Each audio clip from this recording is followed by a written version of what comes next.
Welcome back to my YouTube channel. This is Dylan EDU, and today we are at Saskatoon Airport. That's me, a random political YouTuber from Saskatchewan going on a vacation. Me and my family, along with some family friends, went on a cruise on board the Carnival Mardi Gras. The Mardi Gras is the first of Carnival's XL class, which is their largest class of ships. Buckle up as we embark on a journey of bad Dylan EDU chlorine hair days, warm weather, water slides, islands, space, and more. Overall, I can't wait to tell you about my awesome vacation, but I'll be honest, the trip did start off a little bit bumpy, quite literally. We flew from Saskatoon to Calgary at 6:30 a.m. after arriving at the airport at 4:15 a.m. We landed a quick hour later. We had another flight from Calgary to Orlando, which was scheduled to be 4.5 hours. We were a little bit delayed in Calgary, but not that badly. We were flying with a Canadian airline after all. However, as we got closer to Orlando, the weather posed a real challenge. We tried to land and approach the runway many times, as evidenced by the flight path I screenshotted on my phone, but overall the turbulence was too bad and MCO literally shut down, so we had to divert to Miami instead, and landed there 6 hours after departure. Of course, after we reached cruising altitude again, so that the flight attendants could collect everyone's sick bags, we sat on the runway for 3 hours while the crew tried to figure out what their options were, which made everyone kind of restless on the puke plane as we weren't allowed off. But all was well in the end. I got to tour the cockpit and the flight was cancelled in Miami, and we moved our car rental to Miami and drove to our rental place in Cape Canaveral that night, arriving at 3:30 a.m. We woke up, went and checked out the neighborhood, checked out the beach, and really used that day as a regroup and a beach day. The waves were large and the water wasn't even that cold, so us as Saskatchewanians, avoiding minus 45 wind chills, went into said water.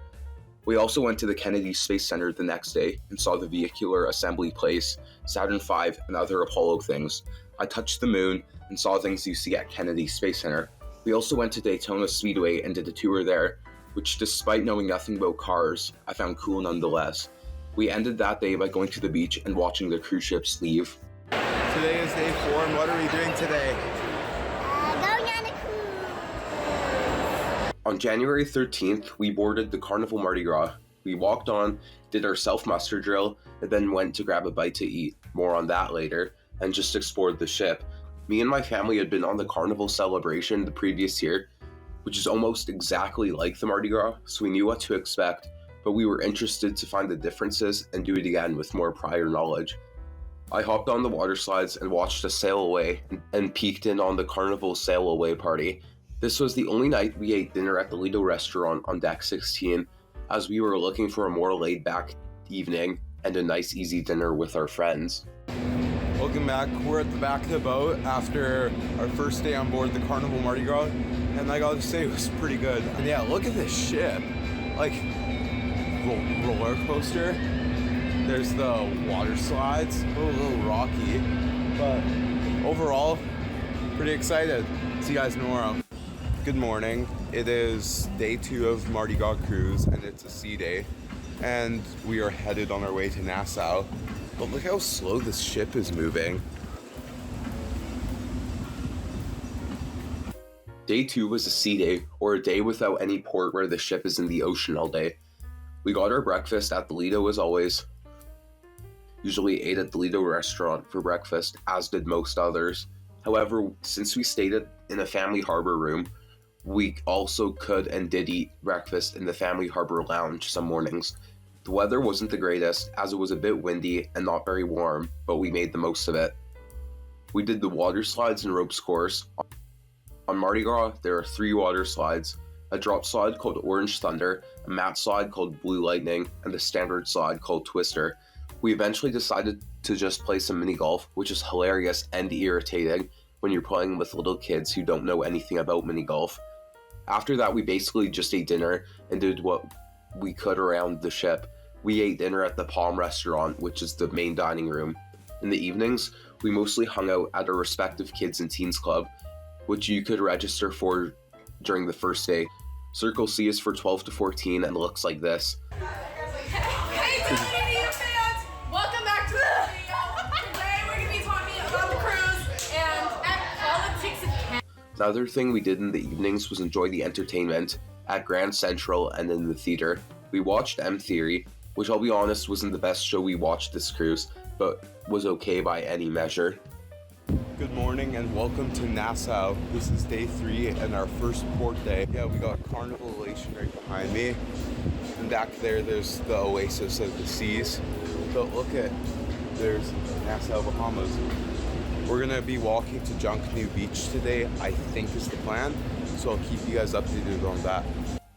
On day 3, we had our first port of call in Nassau, Bahamas. We shared the port with the Carnival Elation, Oasis of the Seas, and Norwegian Pearl. It was cool to be docked next to the Elation, as we were one of the biggest Carnival ships, while they are the smallest. And while the Oasis was bigger, their pool deck was so close to ours that it felt like you could almost carry a conversation. We went to Junkanoo Beach and swam in the clear blue water of the Bahamas, and got some amazing pictures of the ship. Me, my brother, and my dad were also forced to go shopping with my mom and sisters, and in the process, I saw some interesting finds. We got back on the ship when we were hungry, and I got some tacos from Blue Iguana. We went on the ropes course before the pool because we couldn't be wet for the ropes course. The ropes course is cool because the obstacles are just fun, and it includes a zip line and a plank walk, which were cool on port days as they provided a view, but we said goodbye to Nassau and sailed away before dinner. Today is day 4 and it's another sea day. Day 4 was another sea day. We had much nicer weather on day 4 than day 2, which made for a great day to enjoy the 19 levels of fun the ship had to offer.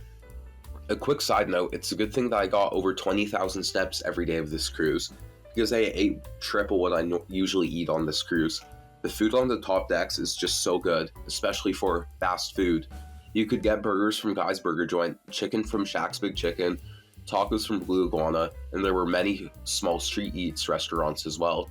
We sat at the Tides pool like always. Although you could soak up the sun with pools on deck 8 aft, or Lido on 16 and 17, we preferred the back of deck 16 at the Tides pool, as was right near a bar and Shaq's Big Chicken, washrooms, and an easy walk to the water slides, ropes, or basketball sports court. We finished off the afternoon with some mini golf, which I'm totally not doing any editing on right now in these clips, and I'm just pro at. And on our way to dinner, we saw a bartender doing something cool, so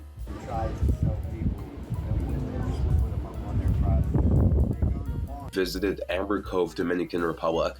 While I had been to this port before, I woke up early to watch us pull into port with a friend, which is something I found cool throughout this trip.